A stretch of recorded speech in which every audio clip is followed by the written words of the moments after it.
미스테리는 사인입니다. 사인 미스테리. 경찰이 거짓말에 날린 104일. 그간 미란 씨는 숨졌고 왜 고인이 돌아가셨는지에 대한 사인 규명도 그리고 증거도 실종 상태다라는 게 심각한 문제입니다. 미란 씨는 왜 죽음에 이르렀는가? 사인 미스테리입니다. 더욱이 여러 보도에 따르면 유족들에게 하는 말과 대국민 브리핑 내용이 또 달라요. 하루 차인데. 보도에 따르면 유족에게 경찰 수사팀 관계자가 찾아와 미란 씨의 목뼈가 부서져 있다. 이건 목을 맸을 때의 흔적이다. 그래서 자살로 갈 수밖에 없다라고 얘기했다는 내용이 전해집니다. 그런데 바로 하루 뒤 어제 브리핑에선 제주경찰청이 부검 소견상 골절은 어느 곳에서도 발견되지 않았다는 겁니다. 그럼 경찰은 유족들에게 뭘 보고 목뼈가 골절됐으니 자살이라고 얘기한 거고 부검 결과에선 골절이 없었다는데 하루 만에 경찰은 왜 말을 바꿨다는 건지가 설명이 되지 않습니다.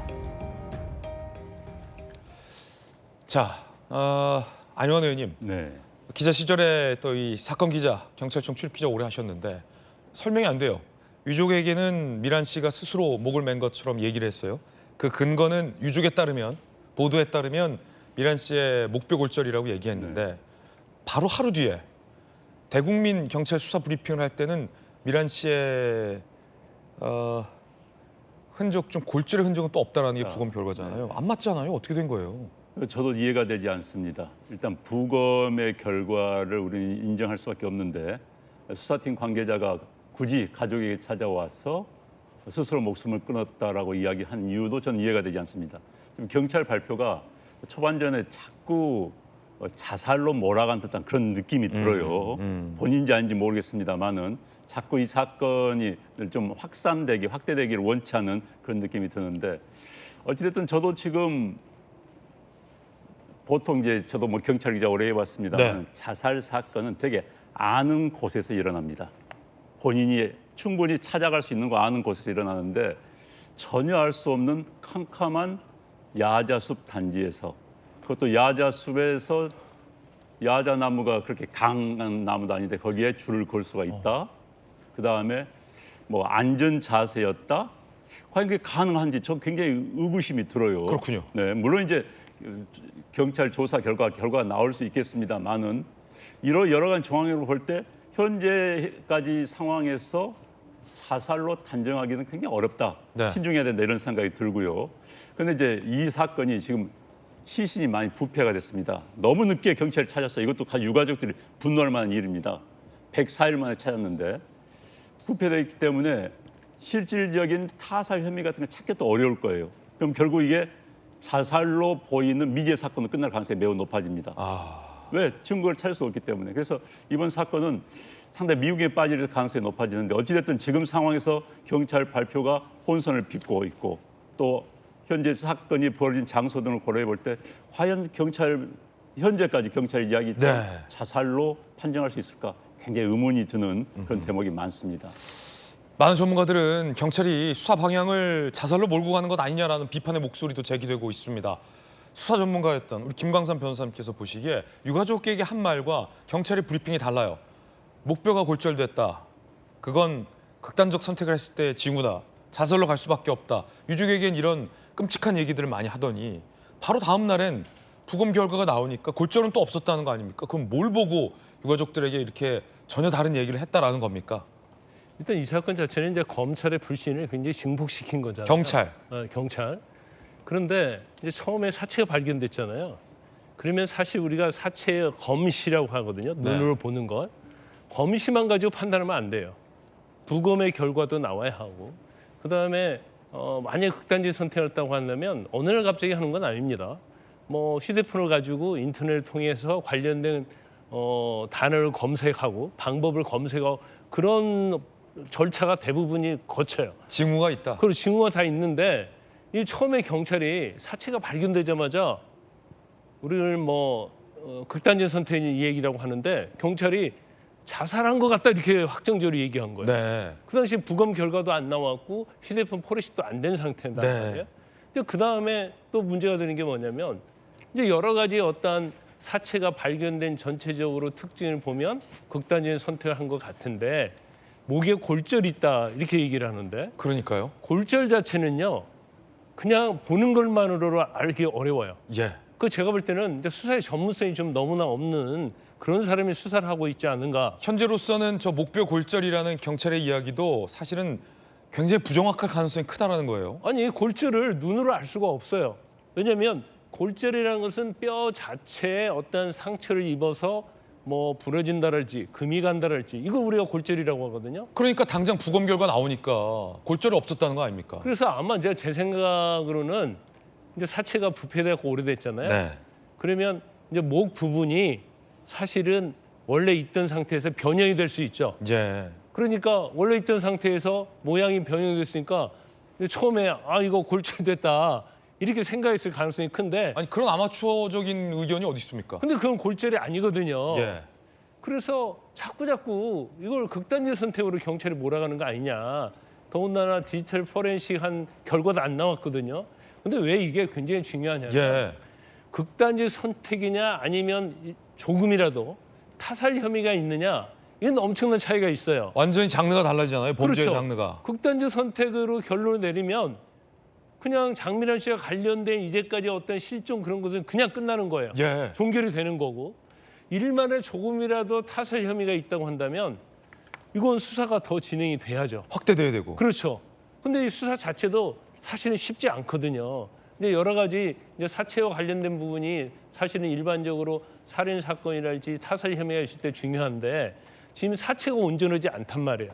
그러면 사실은 살인 사건이나 그런 것은 사체의 상태부터 시작을 해야 하는데 이게 사체가 온전하지 않으니까 사체 가지고 증거를 삼기는 굉장히 어렵고 왜 이렇게 되었는가를 원인을 처음부터 시작을 해야 하니까 경찰의 일도 많아지고 어쩌면 이 수사 자체가 미궁에 빠질 수 있거든요.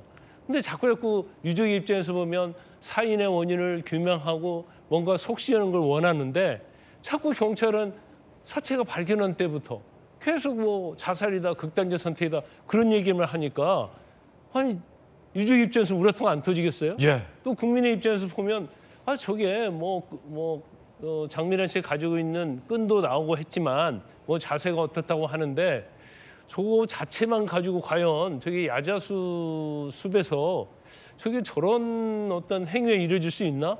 의구심을 가지고 있잖아요. 그러다 보니까 원래 경찰에 대해 불신이 있는데 경찰이 자꾸 이걸 극단적 선택으로 몰아가는 게 아니냐. 그러니까 더 유족은 불안하고 거기에 대해서 의구심을 갖고 있는 거죠. 실종 신고를 처리하는 과정과 그 이후의 과정, 수색하는 과정, 그 전 과정에서 국민들의 공분이 높아져 있는 상황에서 전 국민이 지켜보고 있는데도 경찰이 만약에 특정한 방향을 정해놓고 그쪽으로 계속 사건을 몰고 가고 있다면 전 국민이 보는 앞에서도 그러고 있다면 이건 정말 글쎄요. 자, 유족의 이야기 들어보시죠. 뭐 다른 거 없었어요. 그냥 운동 갔다가 집에 와서 영화 보면서 맥주도 한잔 하고 좀 쉬다가 저녁에 이제 밥 먹으면서 TV 보고 반주 하다가 일단 저는 이제 먼저 자러 들어갔죠. 10시쯤에. 여자친구는 나 이거 남은 거 더 먹고 잘게 이러길래 자고 일어났는데 옆에 없더라고요. 근데 전화도 안 받고 카톡도 읽지도 않고 해가지고 저한테 말 못했던 뭐 서운함이나 뭐 화나는 게 있나 해가지고 커플이더라도 싸우면 뭐 하루 이틀 정도 연락 안 될 수도 있고 막 이제 하니까 저는 그런 줄만 알고 있었죠. 과연 자살일까? 더군다나 이 남자친구는 이런 얘기를 더 합니다. 야자수 숲 미스테리. 슬리퍼를 신고 굳이 거기까지 들어갔을까? 지나다닐 때마다 미란 씨가 무섭다고 했던 곳이다. 빽빽한 입줄기, 뾰족한 가시, 성인도 앉기 어려운 두꺼운 두께, 높이는 불과 3~4m밖에 되지 않는다. 저런 곳에서 과연 여성 혼자 생을 마감할 수 있느냐라는 의문들이 계속해서 제기되고 있습니다. 밤 10시 미란 씨가 집을 나섰던 그 시간, 숙소부터 저 야자수 숲까지를 우리 기자가 직접 걸어봤습니다. 보세요. 깜깜합니다. 과연 미란 씨가 홀로 이 깜깜한 숲을 찾아가서 스스로 목숨을 끊었을까? 여러분 어떻게 생각하십니까? 휴대전화 손전등에만 의지한 채 우리 기자가 직접 미란 씨가 발견된 곳까지 그 같은 시간 걸어봤습니다. 깜깜해서 한 치 앞도 보이지 않는 이 길을 미란 씨가 찾아 들어가 야자수숲 안쪽까지 들어갔다. 그래서 거기서 스스로 생을 마감했다. 경찰의 주장대로라면 그렇게 되는 건데 과연 그럴까? 김우정님 어떻게 보십니까? 좀 경찰의 설명을 선뜻 동의하기가 어렵지 않습니까? 저는 이 실종 사건을 처리하는 과정도 사실 사기였지 않습니까? 네. 통화도 안 됐고 한 대도 그냥 종결 처리해버렸고 그런데 사후에 시신이 발견된 이후 경찰의 대처도 너무 아마추어적이고 성의가 없다. 그리고 정교하지 못하다. 이런 생각이 동시에 듭니다. 이를테면 저희 모두 그렇게 법조인들도 그 얘기 하더라고요. 아니 담당자 혼자서 실종 사건을 접수를 받고 그다음에 종결 처리를 그렇게 할 수 있는 시스템이었다고 다들 깜짝 놀랐잖아요. 그리고 나서 경찰에서 뭐라고 얘기했습니까? 향후에는 형사과장이나 누구 윗선의 승인을 받고 종결하도록 하겠다라고 얘기를 했잖아요. 그런데 결국 밝혀진 진실은 뭐였습니까? 이미 매뉴얼이 그렇게 돼 있다라는 거예요. 그러면은 윗선에서 몰랐거나 혹은 매뉴얼대로 안 하고 있다라는 거를 지금 본인들이 실토하고 있는 그런 상황이라는 거고. 그다음에 두 번째는 지금 결과적으로 너무 이제 늦게 발견이 되는 바람에 이 초기 대응이 잘못된 거 아닙니까? 그래서 결과적으로는 사망 원인도 지금 정확히 모르는 거고. 게다가 만약에 극단적 선택을 하기로 마음먹은 여성이 그 깜깜한 밤을 10분을 혼자 홀로 헤쳐가서 낯설고 무섭고 어두운 그 장소에서 자살할 개연성은 떨어진다는 게 또 전문가들의 의견이에요. 그러니까요. 그런데 왜 지금 전후 맥락을 보건대 또 사망 시점도 불투명하고 결과적으로 그런데 왜 타살 혐의는 없어? 뭐 극단적인 선택으로 보여 이런 얘기를 경찰이 선제적으로 먼저 그러니까 허둥지둥하고 본인들의 어떤 실책 잘못을 덮기 위해서 사실 명확한 근거와 진실에 기반하지 않은 이야기들을 막 허둥지둥 쏟아내고 있다. 어허. 이렇게 보이는 거죠. 그래서 지금 아까 기자가 찾아 들어가 왜냐하면 저 정도 환하게 보이는 거는 지금 카메라가 비추고 있기 때문 아닙니까? 그렇죠. 만약에 핸드폰 불빛에 의존했다면 저 정도 아마 그 밝기도 안 될 거예요. 더 깜깜하죠. 네, 그 길을 혼자 가서 굳이 그 야자수에 그게 가능한가요? 저는 그조차도 지금 이해가 안 되는 그런 설명이기 때문에 이 전후 상황을 이 경찰이 어떻게 이걸 책임지려고 이렇게 저는 아무 말이나 막 쏟아내고 있는 것처럼 보여요. 경찰이 네, 책임지지도 못할 말들을. 왜냐하면 명확하게 지금 이게 밝혀진 사실들이 아니잖아요. 그러니까 추정된다, 그럴 것으로 보인다, 혐의가 없어 보인다, 타살 혐의가 이렇게 얘기하고 있지만 무엇 하나도 지금 이 밝혀진 사실들이 제대로 없는데 왜 단정적으로 얘기할까에 대해서 비판할 수밖에 없다고 생각합니다. 예. 인근 주민들도 의문을 제기합니다. 야자수숲 미스테리입니다. 나무가 센 나무가 아니에요, 저거. 흔들리고 친구 많아요. 저런 거 만지면 가시가 엄청 세. 왜 혼자 들어가서는 주기들도 이해가 안 하는 거고. 내부터 그거 안만 죽고 싶어도 어디로 들어가기고. 이게 그거 엄청 가시가 세요. 이거 만약에 줄매면 얼그져버려.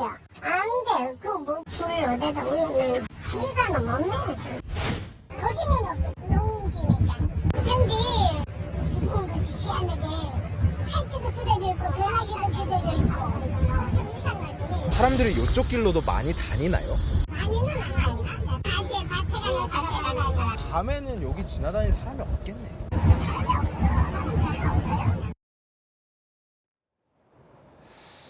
주민들도 고개를 젓습니다.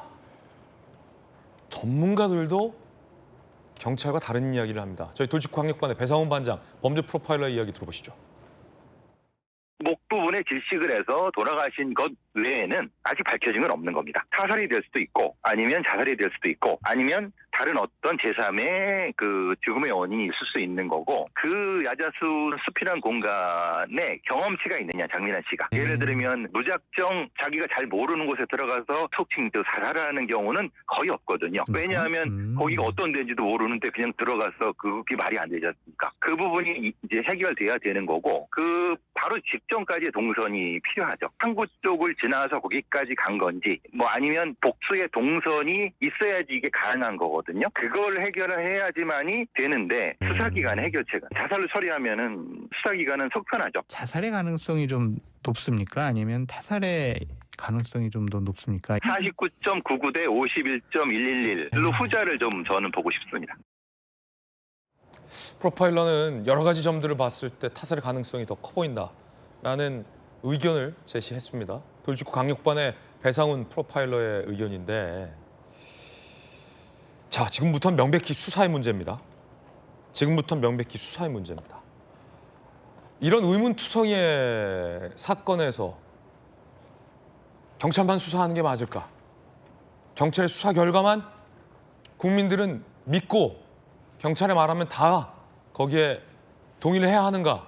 라는 질문 드리지 않을 수 없습니다. 왜냐하면 한 달 뒤면 이제 곧 9월이니까 검찰이 없어집니다. 수사할 수 있는 기관, 양대 기관 중 한 축이 없어지기 때문입니다. 자, 이 사건 경찰이 수사를 해야 합니다. 성추윤 대변인, 네. 과연 경찰의 수사 결과를 국민들이 다 믿을 수 있을까요? 믿을 만한 수사 결과 내놓을까요? 믿기가 어렵겠죠. 왜냐면은 이런 사건을 뭔가 수사 결과 브리핑을 할 때는 이제 증거가 있어야 되잖아요. 근데 증거가 지금 이제 없습니다. 왜냐면은 A 경정의 그런 허위 기록 때문에 사실상 증거들이 많이 유실돼 버렸고 지금 그 이후에 사실 2차 7월 달에 재신고했을 때 그때도 경찰이 안이하게 대처하면서 뭔가 증거나 이런 것들을 제대로 확보 못했다는 거 아닙니까? 그러니까 증거가 없는 상태에서 불신하는 경찰이 발표하는 수사 결과를 과연 믿을 수 있을 것인가?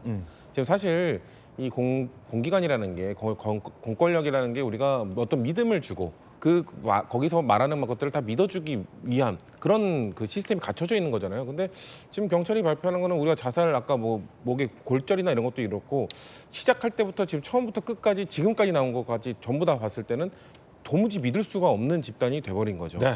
물론 지금 우리가 또 이런 거 얘기할 때마다 늘 조심스럽습니다. 일선에서 정말 최선을 다하는 경찰분들이 계시기 때문에 저런 그 A 경정 같은 무능하고 부패한 경찰 같은 사람의 케이스를 갖고 전체 경찰을 매도하는 건 좀 참 조심스럽습니다만 일단 적어도 저건에 관련돼서는 국민들이 정말 이 경찰에 대한 수사 결과를 어떤 결과를 얘기해도 믿을 수가 없을 것 같다.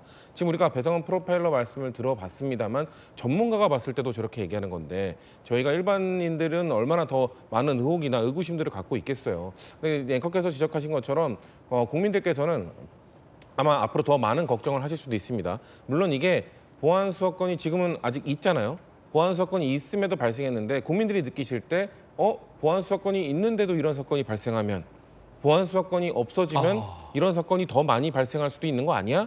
라고 생각할 수도 있잖아요. 그러니까 지금 우리 당에서 형사법 개정을 추진을 했기 때문에 지금 보안 사건이 있어요. 보안 사건이 있는 상태에서도 발생한 사건이기 때문에 영향이 없습니다라고 말을 하면서는 안 됩니다.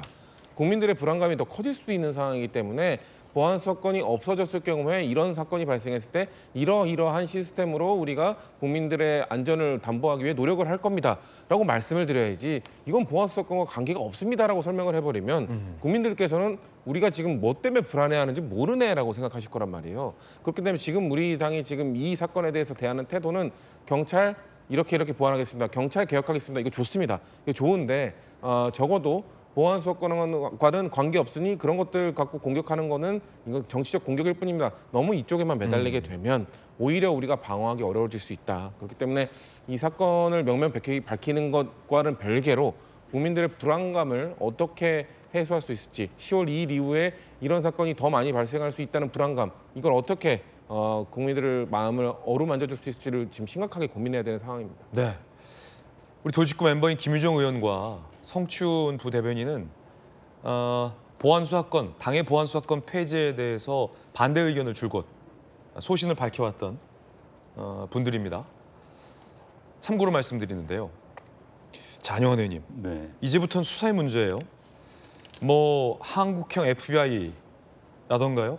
중수청이 곧 나온다고 하더만 중수청이 수사할 수 있는 범죄 영역은 한정돼 있고요. 그렇죠. 결국은 경찰이 검찰과 경찰이 나눠서 하던 수사를 경찰이 거의 독점을 하게 될 판인데 지금 경찰의 이 사건 수사에 대한 모습을 보면 지금까지는 국민들이 그래도 경찰이 못하면 검찰이 수사를 하면 되겠지. 이게 됐는데 이젠 검찰이 없어지잖아요. 한 달 네. 뒤면.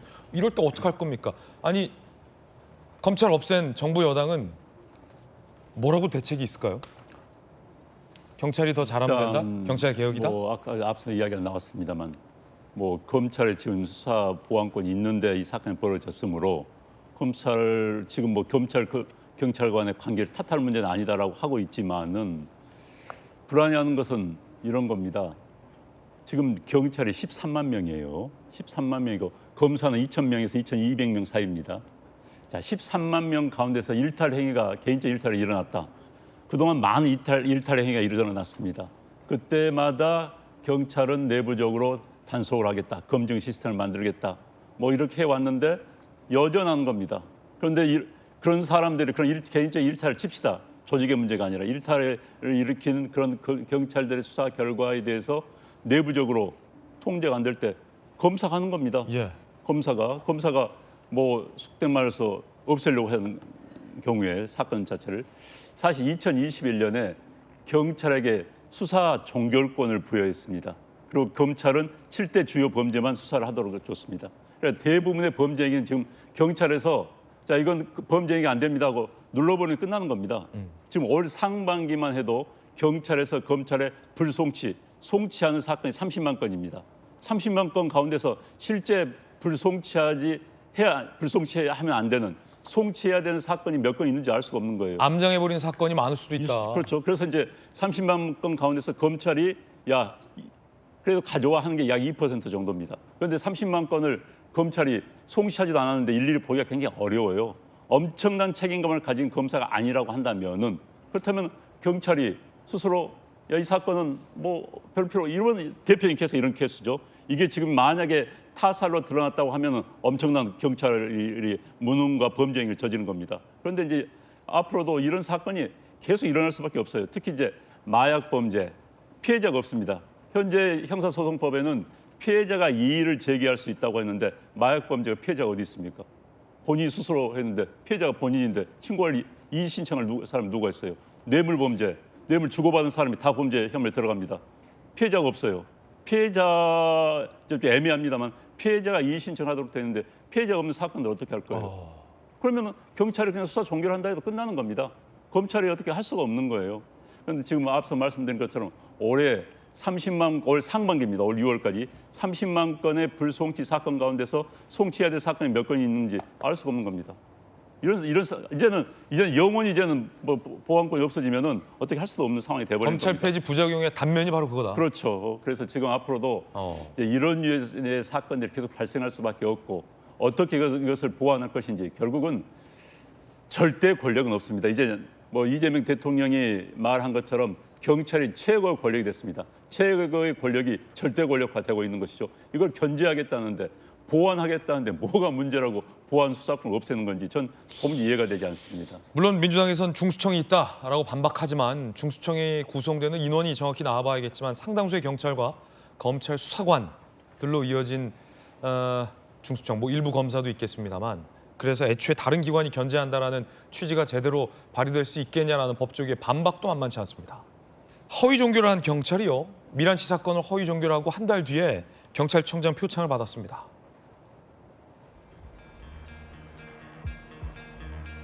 과연 저런 경찰이 스스로 자정할 수 있을까? 2월 21일, 6월 26일 장미란 씨 사건 허위 종결 한 달 뒤 경찰청장 표창을 받았어요. 지난해 9월 제주 서부경찰서장 표창을 받았어요. 지난해 말 연말 정기 표창 수상자로 선정됐어요. 데이터만 보면 해당 경찰관은 굉장히 모범적이고 헌신적인 경찰관입니다. 유공 표창을 여러 차례 받은 경찰관입니다. 경찰 내에서도 이렇게 커리어가 많은 경찰이 사건을 이렇게 처리하는데 국민들 걱정할 수밖에 없어요. 김광삼 변호사님, 이제는 제가 보안 수사권 갖고 얘기 안 해요. 검찰 폐지 갖고 이제 얘기해야 될 것 같아요. 보안 수사권은 극히 일부에 불과하고 애초에 경찰과 검찰이 서로를 견제하며 수사를 했던 이 시스템을 폐지를 한 거잖아요. 그에 대한 후과와 책임과 부작용에 대한 이야기는 앵커로서 질문 드릴 수밖에 없는데 국민의 편에 서서 김광삼 변호사님 어떻게 보세요? 저는 개인적으로 볼 때요. 저 부경장이 과연 장미라 씨 사건, 그다음에 60대 백모 씨 사건 이 한 건만 이렇게 했을까? 저는 그렇지 않다고 봐요. 이걸 그냥 갑자기 한 게 아니고 이전부터 해오던 행위를 했을 것이다. 지금 10번 표창받았다고 하는데 저거 전수조사 저는 해봐야 한다고 봐요. 그러면 똑같은 일이 일어날 수 있다는 거 첫 번째고, 만약에 저 사람이 지금 장미란 씨 사건하고 60세 그 백모 씨 사체 발견한 그 실종 사건이 없었다고 한다면 장미란 씨 사건 갖고 표창받을 수도 있죠. 또 60세 백모 씨 사건 가지고 표창받을 수도 있어요. 이런 상황이기 때문에 저거 자체를 보면 뭔가 표창 자체도 한번 살펴봐야 한다 이렇게 생각하고, 우리가 이제 자꾸자꾸 사실은 검찰의 보안 수사권 폐지 안 됐잖아요. 그러니까 검찰의 보안 수사권 폐지도 안 됐는데 이런 일이 일어났으니까 폐지를 한 거고 안 하고는 상관이 없다, 이런 논리로 가는 거예요. 그런데 보안 수사권 폐지 안 해도 이런 일이 일어났는데 폐지를 하면 어떤 일이 일어나느냐. 뭐 보안 수사권을 따질 이유가 없는 게 이제 10월이면 아예 검찰 자체가 없어지는데. 그렇죠. 뭐. 아까 중수청이 얘기했잖아요. 예. 중수청은요, 경찰을 견제하는 기관이 아니고 사건을 나눠 갖는 기관이에요. 중대 사건을 갖는 기관이요. 그러면 중수청은 누가 견제하고 누가 체크를 하죠? 이거 어차피 똑같아요. 경찰, 중수청이나 똑같은 이런 상황이 되는데, 지금 경찰에서는 뭐 자체적으로 개혁 혁신 방향으로 내놓은 걸 보면 정말 이거 속아 웃을 일이에요.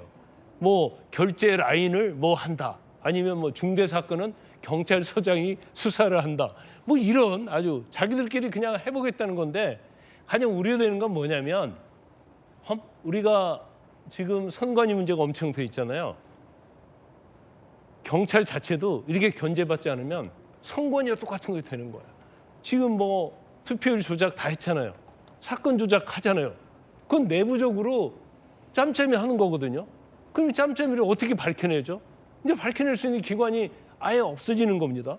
지금 30만 건 이상 3년 동안 실종 선고 30만 건 전수조사했다고 해요.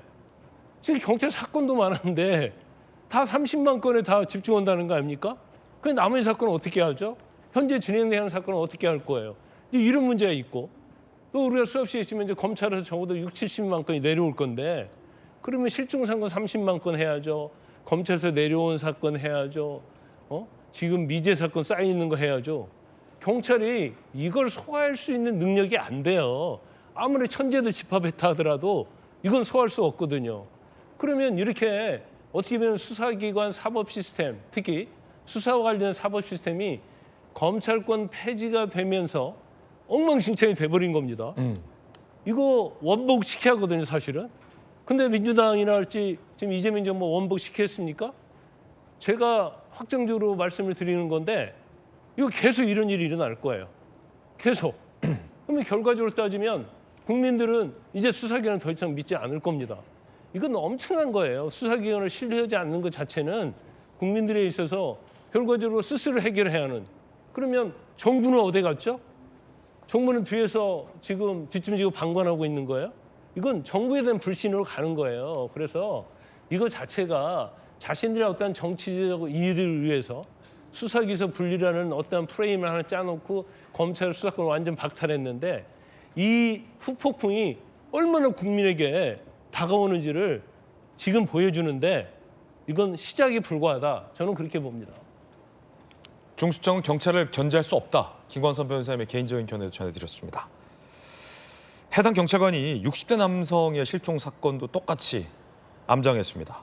가족이 모르는 전화번호를 넣고 실종을 해제한 것으로 드러났습니다. 유족이 알려준 번호였지만 경찰 내부 전산망에는 전혀 가족들이 모르는 전화번호를 넣고 실종을 해제했어요. 연락됐다. 라며 미란씨 사건과 똑같이 이 사건을 암장했습니다. 실종 해제 사유, 그러니까 사건을 종결한 사유에는 실종된 남성이 경찰관 만나기를 거부, 가족에게 자신의 번호 알리지 말 것을 요청했다라고 거짓말을 했습니다. 아예 시나리오를 쓴 거예요. 모르는 번호를 입력해놓고 그 번호를 가족에게 알리지 말라라고 60대 남성이 자기에게 얘기했다라는 가상의 시나리오를 입력해놓은 겁니다. 유가족, 가족들은 모르던 사업용 번호, A 경장이 다른 번호가 있다고 안 알려줬다라는 거죠. 실종자의 아들 얘기 들어보시죠. 저희 어머니가 1차로 신고를 했습니다. 신고를 했는데 살아있다고, 통화했다고, 통화했고 살아있고 아버지가 찾지 말아달라 그 말만 믿고 있었어요. 아버지가 뭐 가족 찾지 말라 그래 똑같은 반밖에 얘기를 하대. 그럼 뭐 나는 뭐 어디서 찾아? 물어봤더니 저한테 워딩 그대로 개인적으로 한번 찾아보세요. 그리고 그 옆에 있는 분한테도 물었어. 만약에 진짜 만약에 아버지 돌아가시면 어쩔 거냐고 저한테 그렇게 얘기했어요. 죽으면 연락 갈 겁니다. 이게 국민을 위한 경찰이 된다. 이런 피해자 유가족에게까지도 고개를 끄덕이게 설득할 수 있고 개혁을 추진하고 입법을 해야 하는 거 아닙니까? 원래는. 지금 아까 유가족이 울부짖으면서 한 얘기가 뭐 일이 있으면 연락 갈 겁니다. 이렇게 얘기를 했잖아요. 그거는 장민아 씨 관련 사건에서 사촌 동생이 노원경찰서에 연락했을 때 그 경찰이 한 얘기하고 일맥상통하잖아요. 그러네요.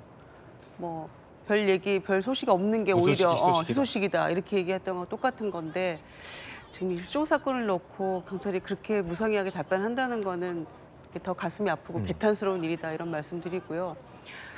바로 이제 이런 상황 때문에 이 사건이 보안 사건과 관련 없는 사건이다라고 얘기하는 게 국민의 인식에서 이게 설득이 안 되는 겁니다. 예. 나중에 보안 사건이 이제 실제로 다 없어지고 나서 너는 어떻게 할래?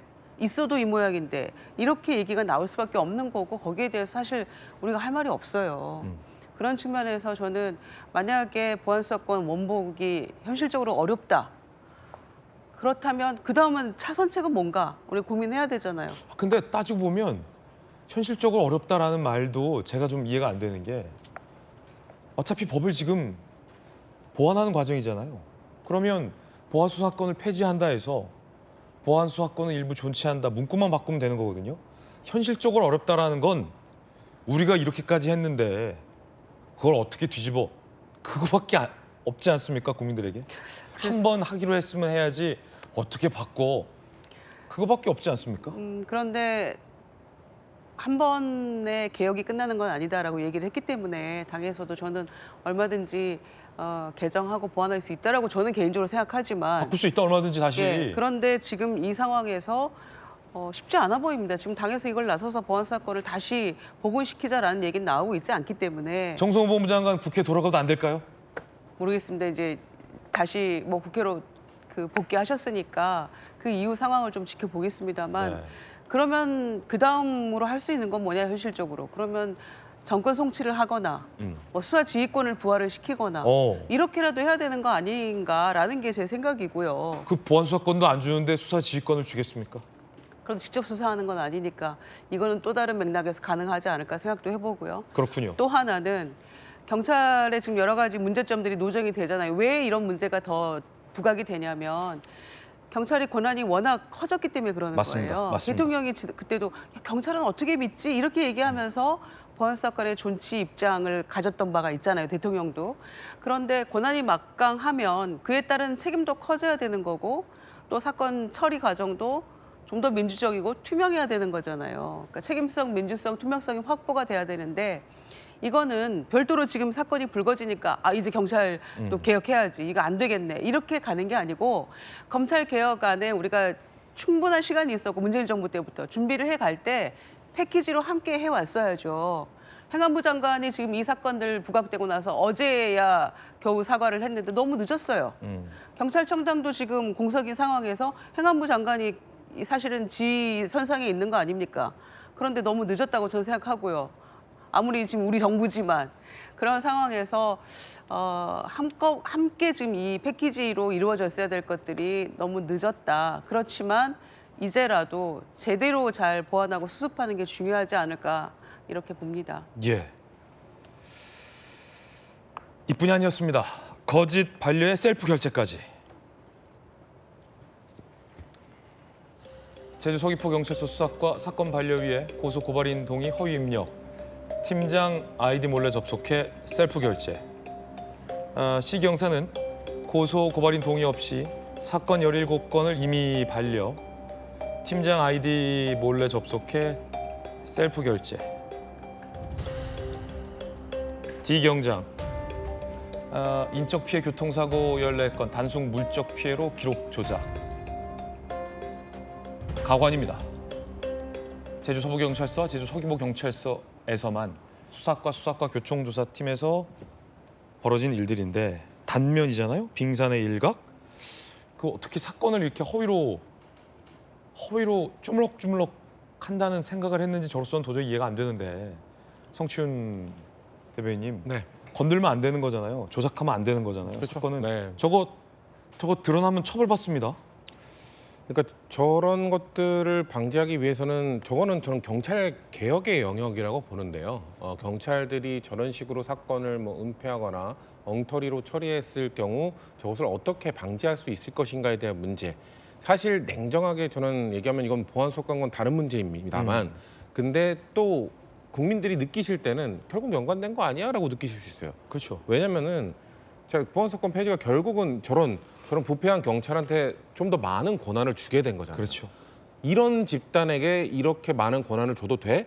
라는 의구심을 가지시잖아요. 근데 경찰 개혁을 그래서 대통령께서 말씀하셨습니다. 근데 저는 보안 수사권 폐지 강하게 추진하던 분들이 이거 왜 미리 준비 안 해놨는 거예요? 경찰에게 더 많은 권한을 주기로 뭔가 개혁안을 만들어 놨으면, 형소법을 뭔가 준비를 하려고 했으면 자, 여기에 더 많은 권한을 주는 대신에 이 집단이 지금까지 해왔던 부패나 잘못된 부분들을 바로잡기 위해서 개혁안을 이렇게 준비했습니다로 미리 발표를 했었어야죠. 예. 그게 안 됐잖아요. 근데 그게 안 된 상황에서 일단 검찰이 지금까지 해왔던 수십 년 동안 해왔던 건 나쁜 짓입니다. 얘네 권한 끊고 경찰한테 줄 겁니다 하는데 사건이 막 터지니까 이거 원래 있던 사건이긴 한데 근데 경찰도 개혁할게요. 이제 얘기하면 어떻게 하냐는 거예요. 혹시 조만간 경찰도 해체할 계획이 있습니까? 경찰 해체하면 그럼 다시 검찰 부활합니까? 그러니까 수사기관이 있어야 되잖아요. 그러니까 지금 저는 한 2주 전이었나요? 국무회의에서 그 행안부 장관과 지금은 사퇴하신 그 정성호 법무부 장관의 이견, 그것조차도 제대로 A to Z를 만들지 않은 상황이었는데 지금 경찰에 대한 개혁안도 만들지 않은 상황에서 이걸 추진하다 보면은 이거 문제가 생길 수 있다는 거예요. 제가 그래서 지금 방금 말씀드릴 때 시작할 때 엄밀히 말하면 경찰 개혁이 아니고 엄밀히 말하면 보안 수사권과는 별개의 일이다. 만약에 우리 당 국회의원들이 이거는 별개인데요? 라고 해버리는 순간 국민들은 더 멀어질 겁니다. 국민들한테 이건 전혀 다른 얘기입니다. 어차피 이런 사건은 계속 터지고 있었고 보안 사건이 있을 때 검찰이 권한이 많을 때로 터지고 있었던 일이기 때문에 전혀 상관이 없습니다라고 설명해버리는 순간 우리 당은 더 타격을 받을 겁니다. 얼마 전에 총리께서 그런 취지로 얘기하셨죠. 그러니까 총리께서는 그런 보안 사건, 그러니까 그 국민적 공감대와는 좀 떨어지게 뭔가 그냥 원론적인 얘기만 하신 거죠. 원론적인 얘기로 들었을 땐 맞는 얘기죠. 제가 아까 그래서 말씀드렸잖아요. 보안 수사권 지금 있는데요. 근데 국민들의 불안감은 그걸로 해소가 안 된다는 겁니다. 그렇기 때문에 저는 이 검찰개혁안을 우리가 정말 그냥 후다닥 처리한 것도 아니고 상당히 오랜 기간 동안 얘기를 하고 논의를 해왔던 건데 왜 이런 것들을 준비를 안 했지? 라는 답답함이 있는 겁니다. 자, 더 큰 문제는 앞으로 닥쳐옵니다. 경찰이 덮으면 마약 사건과 성매매 사건은 묻힌다. 라는 전문가들과 법조계들의 지적이 나옵니다. 앞서 안영환 의원님 언급하셨듯이 경찰이 덮으면 마약과 성매매 사건 묻힌다는 거예요. 오늘 여러 자료를 보면 상반기에만 경찰이 불송치한 사건이 30만 건입니다. 약. 이 중에 검찰이 재수사를 요구한 게 2.2%밖에 되지 않아요. 근데 이제 저것도 보안 수사는 불가하죠. 피해자 특정 어려운 뇌물, 마약, 도박, 성매매는 사건 암장 우려가 매우 커지게 된다는 게 법조계의 지적입니다. 결코 있어서는 안 될 경찰이 잘못된 행동으로 인해 큰 실망과 불안을 느끼셨을 도민 여러분과 국민 여러분께 고개 숙여 깊이 사과드립니다.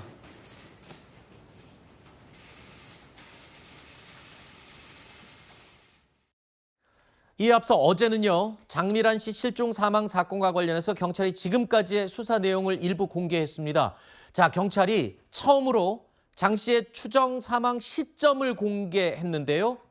자, 사망 시점. 사실상 시신 부검으로는 시점을 파악하기 힘든 상황이어서 지금 경찰이 밝힌 저 시점은 어떤 근거로 지금 시점을 추정을 한 거죠? 예, 지금 이제 말씀하신 대로 지금 그 해당되는 그 시신은 완전히 이제 부패가 돼서 네. 그걸 갖다 우리가 추정하기 어렵고 경찰의 입장에서는 몇 가지를 이제 제시를 하고 있습니다. 네. 지난 5월 12일 밤 10시 15분 이제 숙소에서 나가는 바로 저 이제 그 CCTV인데요. 네. 그것이 이제 그 마지막 행적입니다. 그런데 이제 중요한 것은 경찰은 일단 단정하기 어렵다는 단서를 달긴 달았습니다. 네. 근데 이제 사망 시점을 바로 그 다음 날인 5월 13일 새벽으로 추정을 하고 있습니다. 네. 그 이유는 첫째, 숙소를 나간 이후에 통화 기록이 전혀 없다라고 하는 점.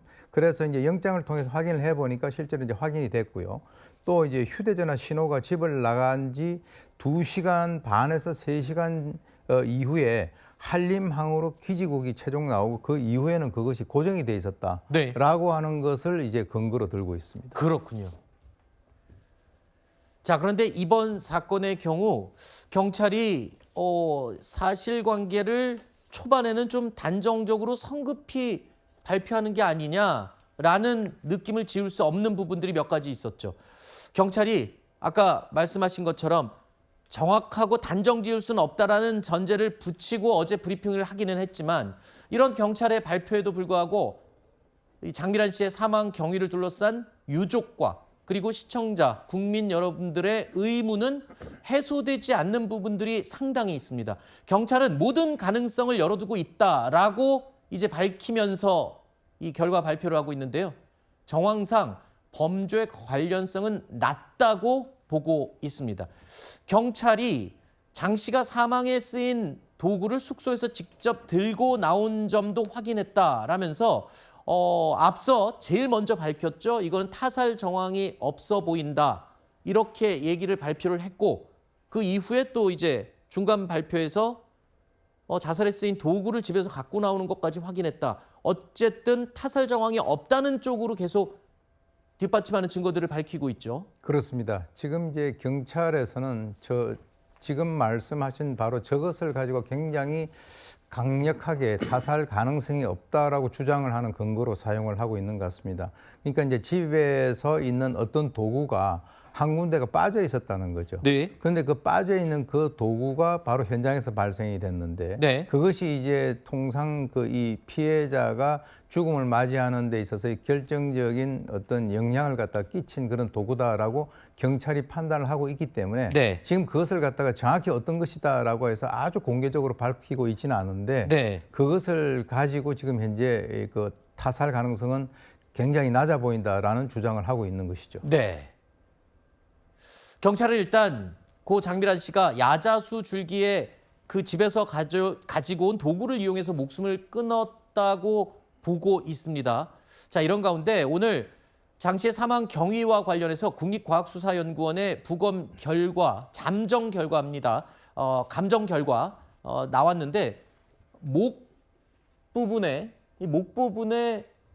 설골이라고 하나요? 그렇습니다. 그 뼈가 골절된 것을 확인했다라고 이야기를 하고 있어요. 이것도 역시 의사, 그러니까 목맴사로 추정하는 경찰의 근거라고 하는데 오늘 오윤성 교수님께서 이 부분과 관련해서 좀 다른 의견을 가지고 있어서 밝히고 싶다 말씀을 미리 하셨죠? 네, 그게 이제 우리가 이제 그 의사, 즉 목맴사를 하게 되면은 이 설골 골절이라고 하는 것이 이제 자동적으로 이루어지는 그런 경우가 많습니다. 네. 그러니까 심지어는 나이가 어린 사람들 같은 경우는 설골이 연하기 때문에 어떤 압력을 받는다 하더라도 그게 이제 그 골절이 되지 않는데 네. 골절이 됐잖아요. 네. 근데 이제 그것은 실제 부패를 하지 않는 그런 어떤 시신을 대상으로 해서 네. 그 피부에 남아 있는 여러 가지 어떤 그 흔적이라든가 이것을 종합적으로 해야 되는데 네. 이번 같은 경우는 이제 불행하게도 완전히 부패가 된 그런 상황에서 지금 부검을 했기 때문에 네.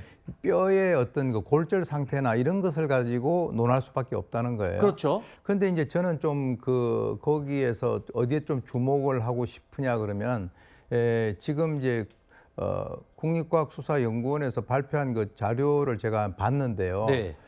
지금 사실은 뭐 외상과 질식 등을 논하기 어렵다라고 하는 얘기를 했어요. 네. 논하기 어렵다라고 하는 것은 이것에 대해서 외상과 질식이라고 하는 것을 논하기 어렵다. 특히 외상 같은 경우는 그거는 어떤 범죄 혐의가 있는 것이거든요. 그렇죠. 그런데 사실은 저것만 보고 논하기 어렵다라고 얘기를 하는 것은 그건 당연한 거고요. 그렇죠. 예, 그건 판정 불가라고 하는 그런 의미입니다. 그리고 이제 실제 설골골절이라고 하는 것은 통계에 의하면 이 자살이라든가 의사 같은 경우는 한 15%에서 30% 정도. 그러면 타살인 경우는요? 그럼 타살인 경우는 한 50에서 70%니까 훨씬 더 이 설골골절이라고 하는 것은 이제 뭐 그 타살의 그 가능성이 훨씬 더 높은데 네. 물론 이제 아까 경찰에서 얘기했었던 그 현장에 있는 도구가 거기 떨어져 있다라고 하는 종합적인 네네. 것을 해야 되거든요. 네. 그런데 이제 그것을 가지고 이것은 법의학적 측면에서만 얘기를 한다면 네. 적어도 이분들은 이것은 뭐 자살이다 타살이다라고 하는 것을 갖다가 명확하게 제시를 한 것은 아니라는 거죠. 잠시만요. 지금 아까 교수님께서 법의학적으로 이 설골골절, 이번에 국과수에서 지금 발표한 내용, 이거를 근거로 볼 때 설골골절이 되는 경우는 자살보다는 타살에서 훨씬 나오는 확률이 높다라고 말씀하셨는데 그 근거가 있습니까? 어디에서 확인할 수 있는 부분이죠? 그것은 뭐 포렌식 패솔로지라든가 이런 그 법의학 그 교과서에서는 다 나오는 것이고. 아, 그래요? 기본적으로? 네, 법의학을 하시는 분들 같은 경우는 그건 기본인데 그런 상황이기 때문에 지금 이제 너무 부패가 심해가지고 또 이런 얘기를 했어요.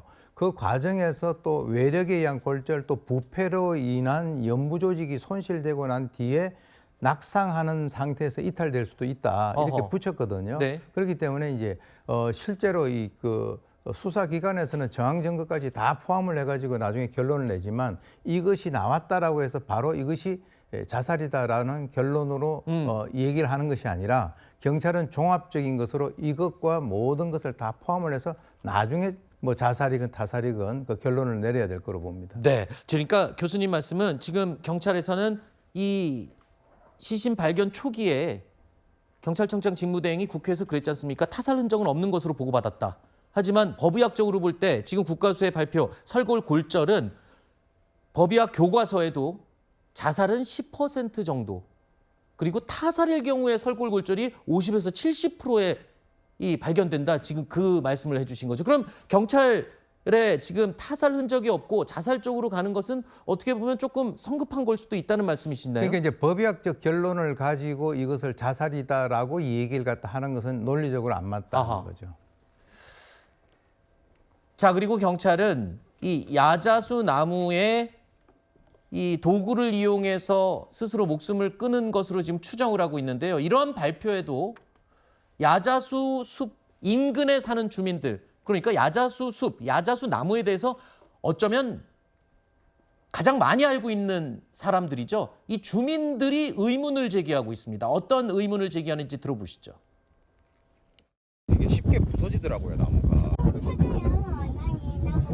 나무가 센 나무가 아니에요, 저거. 흔들리고 침도 많아요. 저런 거 만지면 가시가 엄청 세. 왜 혼자 들어갔겠노, 누가 그래. 자, 그러니까 야자나무의 특성을 저 주민들은 가장 잘 알고 있을 텐데 그 특성을 이야기하면서 의문점을 제기를 하는 겁니다. 그리고 주민들 야자수 나무 표면이 뾰족뾰족해서 글쎄요, 줄을 또는 뭐 도구를 설치하러 올라가기도 힘든 상황이다. 그리고 야자나무 가지가 워낙 휘청휘청돼서 글쎄 저게 가능하겠냐라는 주민들의 의문 제기입니다. 더군다나 이 야자수 숲을 둘러싸고 좀 이해가 안 되는 구석이 이것뿐만이 아닙니다. 야자수 숲 안에는 아주 컴컴하기 때문에 밤에는 더더욱 외진 곳이죠. 장미란 씨의 아버지도요. 장미란 씨가 평소에 이 지역, 이 장소를 굉장히 무서워했고 가기 싫어했다고 말을 한 것으로 지금 나오고 있죠.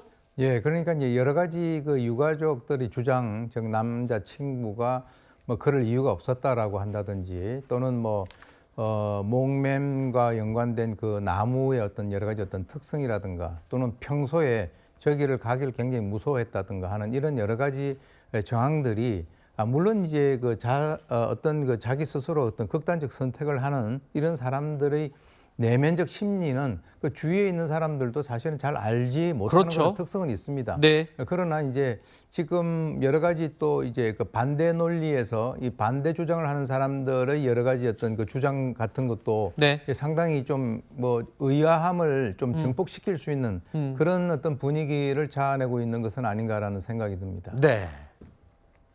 자, 이렇게 많은 의문점들이 계속 쏟아져 나오는 가운데 경찰은 장 씨의 정확한 동선과 사망 경위를 더 정확하게 확인하기 위해서 다각도로 추가 수사를 진행 중이라고 이야기하고 있습니다. 경찰 입장 들어보시죠.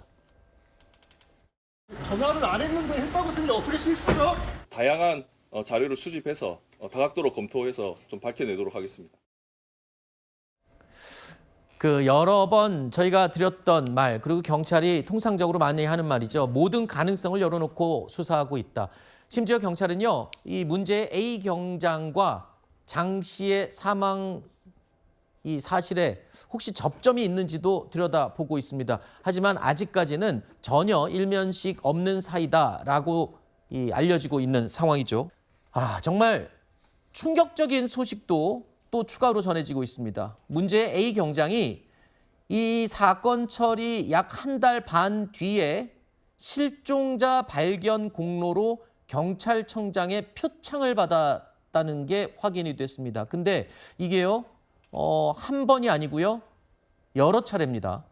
자, 지난 6월에는 실종 치매 노인을 발견한 유공을 인정받아서 경찰청장의 표창을 받았고요.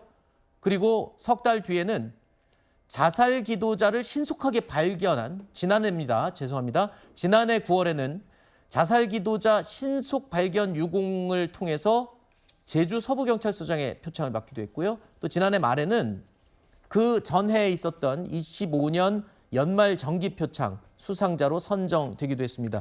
2020년부터 무려 10건의 상훈을 받았어요. 뭐 잘했으면 상을 받는 건 당연합니다. 당연히 상을 받아야 되겠죠. 하지만 A 경장 지금 실종 사건을 허위로 종결한 혐의로 여러 가지 지금 분란을 일으키고 있는데 저것도 본인의 상을 받도록 혹시 부풀리기가 아니냐, 이런 지금 지적이 나오고 있죠. 근데 뭐 사실 본인이 부풀린다라고 하더라도 이 상훈을 주기 위해서는 그 상훈에 대한 어떤 그 검토를 하잖아요. 네. 근데 이제 저는 물론 사람이라고 하는 것이 어떨 때는 열심히 잘할 때도 있고 어떨 때는 실수를 할 수도 있다라고 보는데, 저는 이제 어떤 것에 좀 주목을 하고 싶으냐면 바로 이제 이 해당되는 이 A 경장 같은 경우는 가정 폭력과 연관돼 가지고 이제 신고를 받는다든지 또는 조금 시간이 지나긴 했습니다만은 그 다음번에 그 해당되는 그 경찰서 안에서 여성 그 화장실에 들어가서 부적절한 행동을 하다가 그것이 적발돼서 직위 해제가 됐다라고 한다면, 글쎄요, 이 사람이 양면의 얼굴을 갖고 있었는지는 모르겠으나 그 이전에 가정 폭력이라든가 이런 것들이 있다면 그 이후에 오는 여러 가지 어떤 그 상훈 이런 것들은 좀 제한을 해야 되지 않았을까라는 그런 생각에서 이번에 아주 충격적인 행동을 했는데 이렇게 많은 또 상훈을 받았다라고 하니까 일반 국민들이 생각할 때는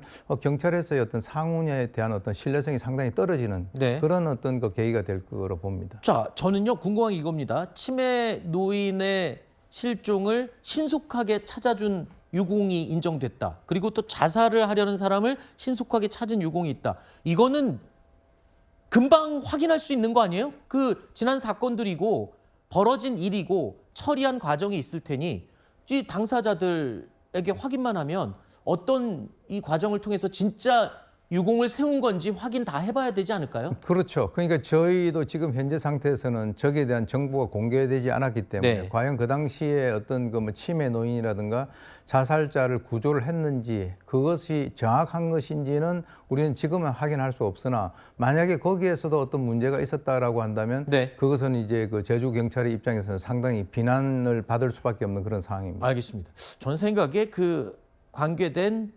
가족들에게만 확인을 해도 실제로 어떤 과정을 통해서 이렇게 실종 사건이 마무리가 됐는지를 확인할 수 있을 것 같아 보이는데요. 글쎄요. 지금은 더 중요한 일들이 있기 때문에 추후에 이런 부분들까지 다 들여다봐야 되지 않을까라는 생각이 듭니다. 자, 한편 정치권, 특히 여권에서는 이번 사건이 야권에서 지금 공격을 하고 있는 보안수사권 폐지와 연관된 것이다라는 주장에 대해서 강하게 반격을 하고 있습니다. 무슨 말이냐? 이번 사건은 보안수사권과 무관하다라고 선을 긋고 있습니다. 일각의 이야기와는 달리 현재 검찰의 보안수사권이 작동하는 상태에서 벌어진 일입니다. 제주 여성 실종 사건은 이미 보안수사권 있을 때 일어난 일이고 그게 수사와 무슨 연관이 있습니까? 자, 여권의 설명은 이겁니다. 지금 아직 보안수사권이 폐지가 안 된 상황이고 한 달 정도 남아있고, 그죠? 그렇다면은 지금 이게 보안수사권과 무슨 상관이냐? 왜 정치적으로 공격을 하냐? 지금 이런 이야기인 거네요. 근데 뭐 제가 볼 땐 그것이 핵심 포인트는 아니라는 생각이 듭니다. 말씀하셨던 것처럼 실종자들이 뭐 매년 한 7만 명 정도 발생한다고 얘기를 하고 있는데 대부분 다 돌아와서 해결이 됩니다만 0.3% 정도는 계속 미제로 남아있다고 얘기해요. 네. 그런 사건 자체가 경찰의 잘못된 어떤 행동 때문에 많은 국민들의 분노를 자아낸 상황이기 때문에 네. 실종자 수사 프로파일링이 어떻게 되고 있는가, 실종자 수사 매뉴얼이 어떻게 되고 있는가, 왜 이런 부분들이 이렇게 방치가 되고 있는가, 또 그런 사람들이 그 경찰 내부에서 관행적으로 상원 돌려받기를 하고 있는 것 아닌가. 아까 말씀하셨던 것처럼 상을 받았다고 하는 거 아니겠습니까? 네. 그렇다면 내부가 수사의 문제와 무관하게 관료적으로 매우 안 좋은 관행들이 경찰 내부에서 싹 쓰고 있었던 것이 아닌가. 네. 저는 집권 여당이라고 얘기한다면 그런 부분을 중심으로 얘기할 필요가 있다. 보안수사권 문제는 별건인 거죠. 따지고 그렇죠. 보면. 그래서 이 문제에 대해서 집권 여당으로서 앞으로 어떤 방향으로 해결해 내므로써 국민들의 불안심, 그다음에 분노들을 갖다가 적절하게 설명할 수 있을 것인가의 부분으로 좀 집권 여당은 대국민 설명을 해야 하지 않을까 저렇게 생각을 합니다. 국민의힘 쪽에서는 이거잖아요. 보안수사권이 있어도 이러는데 나중에 없어지면 얼마나 더 심각하겠느냐. 뭐 이런 제기를 하더군요. 네, 민주당 그 김민석 당대표의 저 말씀 되게 아주 위험한 발언이에요. 네. 이전에 그 장윤기 사건 때도 어떤 민주당인이 그런 말했어요. 보안수사권 있어도 이런 일 벌어졌지 않느냐. 아니 보안수사권이라는 것은 사실은 견제의 의미잖아요. 여기서 지금 이 사안 피해자 돌아가신 분 말고 해당 경찰권에 대해서 수사 과정에서 보안수사권이 없었다면 검찰이나 누가 예컨대 내부에서 다른 경찰서의 개입이 없었다면 안 밝혀졌을 거 아니에요. 네. 그러니까 검찰의 개입 가능성이 사실 해당 경찰에게는 좀 더 수사를 열심히 하는 이런 유인이 되는 것이지 저거를 많이 단일 어떤 뭐 체크 포인트가 아니라고 해서 저렇게 얘기하는 거 네. 저거는 제도를 책임진 여당 대표의 말씀은 전혀 아니다. 알겠습니다.